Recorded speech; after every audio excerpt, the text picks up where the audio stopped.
There's so many questions that need to be answered in this chapter, and you know, Oda left us off with so many questions again. To see that Joyboy actually was named the first pirate that ventured the seas. Now, we cannot say Joyboy was the first ever pirate, but I feel like the people around him idolize him as a pirate and name him as the pirate logo, right? And to see that Dr. Vegapunk can actually read the poneglyphs, and he engraved these as sins because of the world government ruling right now. To see Dr. Vegapunk trying to usher in this new age of technology, trying to help the world understand what's going on right now, and the Gorosei deem this as a sin, speaks on so many volumes of why the Gorosei tried to suppress the world for so much. And you have to give it to Oda again. That is something that Oda give reference to the real world, where global warming, where the tides are getting higher and higher because of global warming, the ice in Greenland and everywhere else in Antarctica are like real deal melting because of global warming. He's incorporating it in his manga, and it speaks volumes for the level that One Piece is taking. And I feel as though that is why One Piece is relatable, because of its real world events. And Oda actually draw out these real world characters inside his mangas, give us some like, wow, that's amazing to have the animals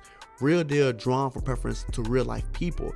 Like, we have understanding, people love relatable things, and Oda gave it another notch and relatable about the apocalypse of One Piece. Like, things are happening, tides are changing, tides are being immense in One Piece, and it's like, it's so relatable that we have to read more. Know that Joyboy was maybe the first ever person labeled as a pirate, because what he did in his era speaks volumes for Joyboy. Now, we already know the Devil Fruit predates everything, seems like, until now. Like, we already seen on Week High One Piece, Devil Fruits at least are 800 years old, but Joyboy was born 900 years ago. It's very complicated to say which came first, Joyboy or the Devil Fruits.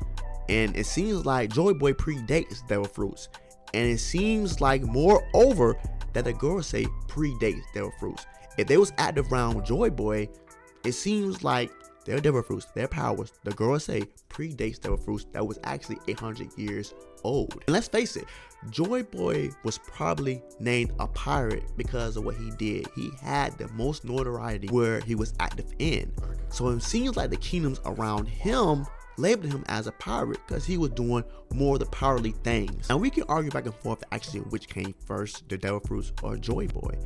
But we have to analyze Dr. Vegapunk for his research and so many things that he trying to bring to light. Whatever is happening on One Piece Earth started during the Void Century. So it's been 900 years since this crazy event, and the world's been changing for 900 years. These phenomenon are no longer phenomenon because Dr. Vegapunk explained that these things are happening. These are my calculations. This earthquake just happened.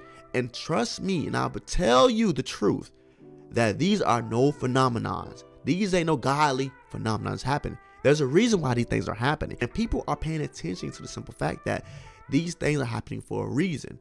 To know that also it started 900 years ago, why is it happening, is just crazy. It's giving so much hype around the Void Century. And you see people are tuning in into this. You see Akainu, you see Sao actually tune in on Elbaf about things that are happening around the world.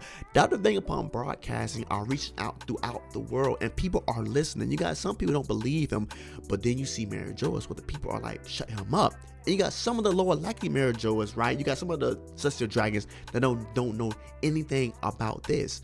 And you got some Celestial Dragons who wants them to shut him up because they know what Dr. Vegapunk is talking about. To actually have the whole world having an input on this, like Water 7, like they knew this was happening, right? They're the only country that knew this was actually happening. So what Dr. Vegapunk is saying doesn't come to a shock to them. But around the world, you see where Doflamingo is like, maybe this time around, the CDs, the Celestial Dragons, will have to come down and share their lands, because what would the regular people think about them? Where would they have to go? Where does the common folk have to go now? Where can they go that the meters, the tide are raising every meter so? But Dr. Vegapunk proven that he is unalive right now, but he's predicting what happened a few days ago.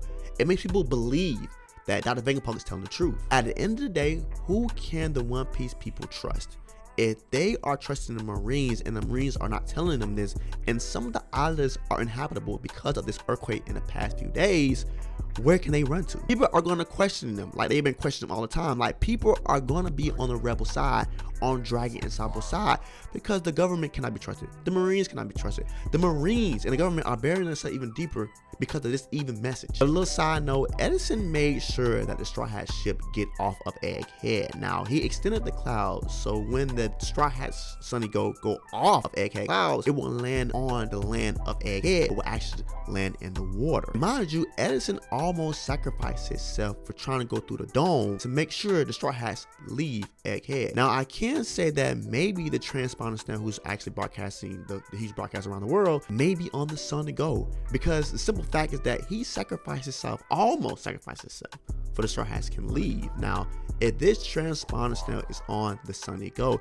it makes more sense because they're actually going to escape, and I don't see nobody actually destroying the Sunny Go for whatever reason. I don't know, but I think J. Garcia Satter could not sense that it was on the Sunny Go because he was attacking so many of the Straw Hats. So there's so many life forms that he probably can sense, but it don't make sense because they're all in one area. That's only my speculation, but as long as the Sunny Go is not destroyed, the broadcast will actually get out. And I feel that as the Sunny Go leaves Egghead from a distance, the broadcast where the strong signal will be at on Egghead will fade away because the Sunny Go will be going on this business. How did Vegapunk decipher so many poneglyphs and got so many missing pages out of Arhyra that he actually can determine where the story started at? We don't know how much information Dr. Vegapunk is going to give us during these incoming chapters, or we don't know Dr. Vegapunk is going to hit us with a flashback. Now, to be honest, I don't know we would get so much clarification on Dr. Vegapunk's flashback because of the simple fact he's read poneglyphs and some of them still missing. So, and even he said it, that he don't want to fill things with speculation. He will tell us exactly what only he knows. Now, Elbaf, on the other hand, is different. Elbaf worshipped the sun god, so the adventures of the sun god will be on tablets or messages that Elbaf actually has. So it goes back to the question that Elbaf know the true scriptures of Joyboy, right, and the sun god Nika.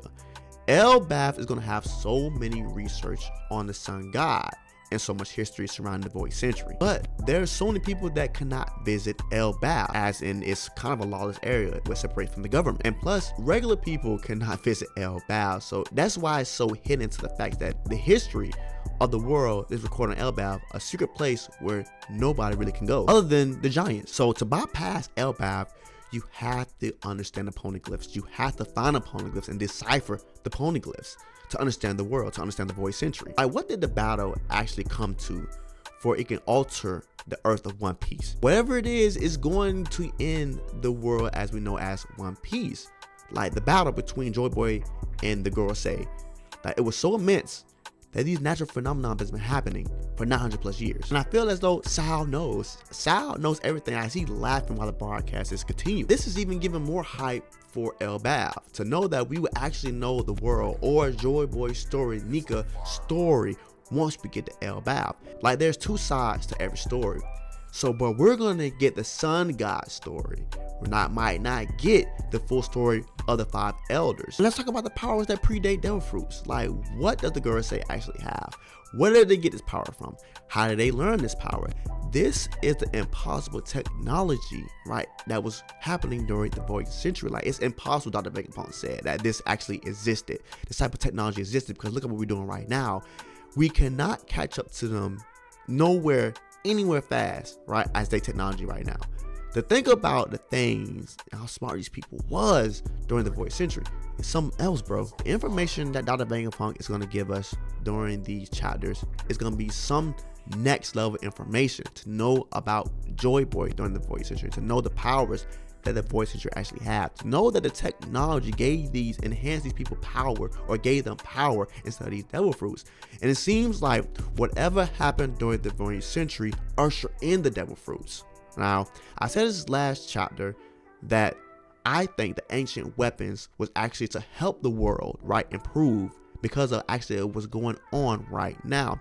I don't think it was ancient weapons to actually fight off people because simple fact, this ancient kingdom was so advanced, who's going against them and why would they need these ancient weapons? Whatever Roger knew, whatever Odin knew, like I said before, he wanted to open the borders.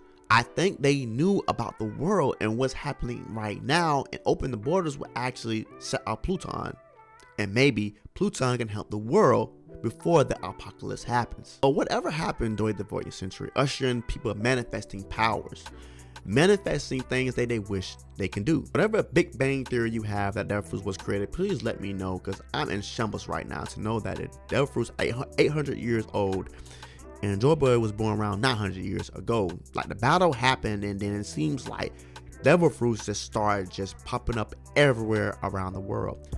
But I feel that the kingdom has a magnitude to reach around the world. So maybe Joyboy was actually the one who made a mistake and made these Devil Fruits happen. I don't know. But we have to understand, like, what made Joyboy get his powers. I don't know, it's scientific or something else. 900 years ago, it was something else that people actually had, power-wise. But even in this chapter, we see that even the strongest of Haki that Luffy can use in Gear 5th, it is not hurting the Gorosei. It is not hurting Top Man. So like I said before, this has to predate Haki. This has to predate Devil Fruits, because it seems like nothing is working against the Gorosei. I feel like Luffy put all his Haki in that punch on Top Man, right? And it still did nothing. Just like Luffy was facing off with Katakuri, the Haki was on a whole other level. Luffy could not compare. Whatever Luffy needs to learn, whatever Luffy needs to do, he needs to do it, because he cannot stand a chance against the Gorosei right now. And I feel like he may be learning that on Elbaf. What is the ancient way? What is the ancient fighting style? What is the ancient spiritual things that he need to do to battle these ancient people? He gotta fight fire with fire. But that is all I want to discuss for this chapter. Amazing chapter, 10 out of 10. I can say this chapter was 100 out of 10, to be honest with you right now. There's so many questions, there's so many speculations that we actually came out of this chapter. I'd love to hear about it down in the comments below, what you feel about this chapter, and what do you feel about what Dr. Vegapunk is saying. And hopefully we go into a flashback of the Void Century or about Joyboy. Thanks for watching. Like, comment, subscribe to get more of me and more One Piece content. Always love you. Love yourself. Peace.